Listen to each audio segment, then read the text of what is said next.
Hello everyone and welcome back to another Top Heroes video.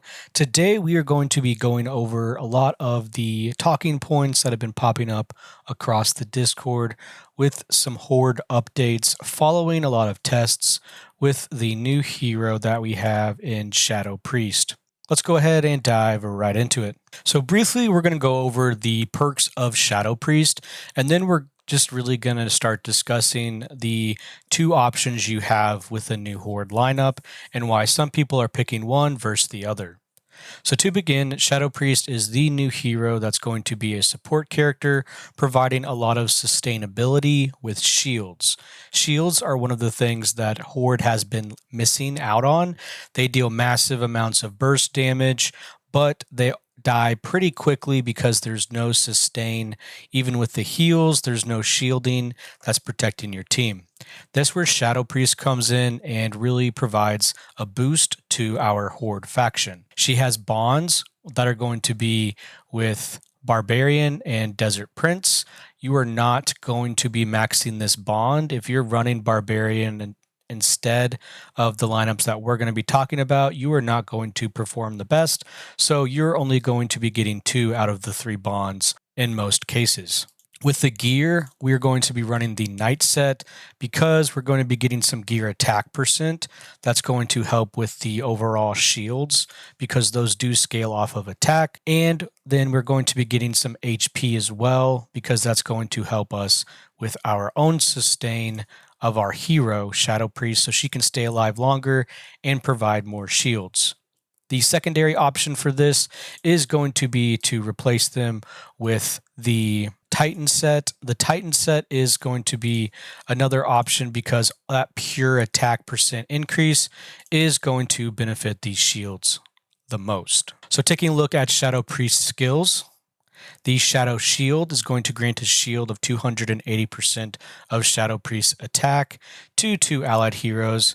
The target count does increase as you max it out, so it can increase all the way up to 5 heroes. It stacks up with layers, giving damage reduction as well, so they take less damage. Shadow Wave is going to be a heal. It's going to restore based off of Shadow Priest's attack as well. That is another reason why Titan is a good option for Shadow Priest. It's going to increase heals. The Shadow Corruption also is going to scale off of Shadow Priest's attack, giving a counter attack that does 1.9% damage of the attacker's max HP. The Weakness Curse is going to reduce the attack of a front row enemy by 14.5%, and that reduction is increased based off of star levels as well. And then 25% of the damage that your ally takes is going to be converted into HP. Fell Power is going to provide a healing rate increase and provide a cooldown on the Shadow Shield skill, which is going to keep your shields on your heroes more frequently. Then finally, Shadow Prayer is just going to provide a 12% damage reduction, 6% normal attack to all of your Horde allies at the beginning of the battle. You can see she has a lot of HP, and then you also can get quite a bit of attack for this hero as you are upgrading your gear and your traits. I have not traded Shadow Priest at all yet. We've actually just got her maxed this past week.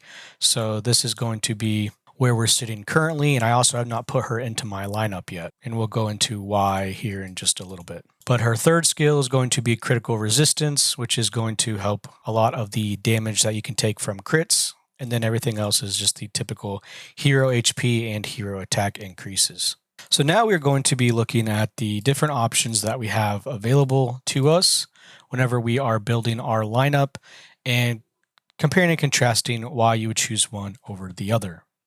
So currently the easiest meta change is going to be to replace whoever your legendary hero is with the final mythic hero. We are now going to be the only faction in the game that has a full mythic lineup.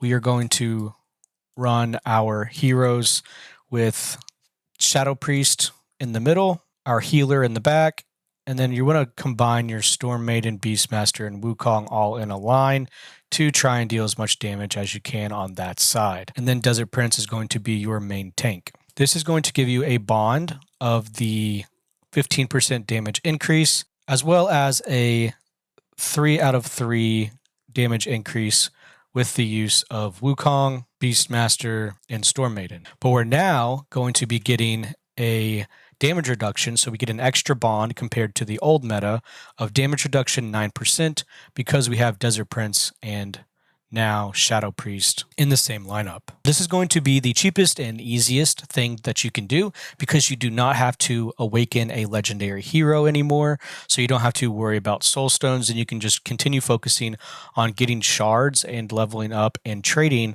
all of your mythic heroes. This is currently the lineup that a lot of whales are using. However, there are some inconsistencies because this is going to provide a lineup that is focused still primarily on dealing as much burst damage as possible. And if you're not critting and you're missing out on some of the early damage, you can begin to lose some of the battles against League. We can show an example of that in this battle between Mu and Sombrek.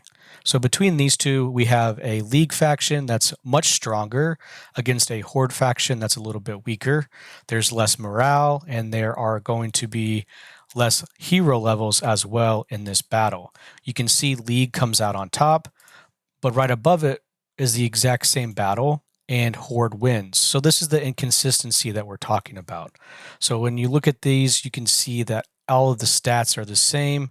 You're getting a win versus a loss, and it's all coming down to the burst damage of Horde versus League. To have more consistency, there's been a change that some whales have discovered that have made defeating League teams a lot easier and more consistent, and that is by removing Wukong, putting Warlock back in the lineup. We're going to be running our 2 tanks up front, Warlock in the middle, Shadow Priest and Witch can kind of be interchanged in the back line, and then we have Storm Maiden who's going to be in the middle. With this lineup, we still have the bonds. They're going to be a 2 out of 3 bond now for the damage one, so that's going to decrease us from 15 to 9%, and then we're still going to have the damage reduction of 9% as well. So our active buff for the bond for damage increase has decreased by 6%, but this is providing more sustainability because of the 2 tanks that we have up front, and has actually provided better win percentages against the League faction. This goes against a lot of what people think would make sense. You're taking out your biggest damage dealer and you're still going to be winning against other teams. The reason is because you cannot have this lineup until you have more end game gear and ultimate weapons. Specifically, Desert Prince is going to have ultimate weapon level 20. He's going to be your big damage dealer at this point. So you cannot have this lineup until your exclusive weapon is plus 20 and you're getting increased 50% area of the Golden Cleave effect, which does that AoE damage up to 100% of the attack and hits literally the entire other team. And on top of that, it deals 2 times damage to shielded enemies, which is why this works so well against League. You may be thinking, well, why don't you just take out Storm Maiden and put in Wukong instead? Well, that's going to decrease your bond all the way down to 9% damage, which is a big damage increase for your entire team and actually does affect overall damage. It decreases how well Desert Prince is going to be using that Golden Cleave effect, and then Wukong's also going to be doing less damage because the team damage increase is so much worse with this lineup here. So surprisingly, you still have better results leaving Storm Maiden in, even though Storm Maiden doesn't provide that much damage. And that's going to be it on today's video with the updates in 2026 for the Horde faction and where things are currently standing. It's a little counterintuitive, but it is what is working best in the game. If this was helpful for you, make sure to give it a like and subscribe to the channel. We haven't been really posting as many videos as there's not very much new content out there. Make sure to give it a like, subscribe to the channel, and I will see you all in the next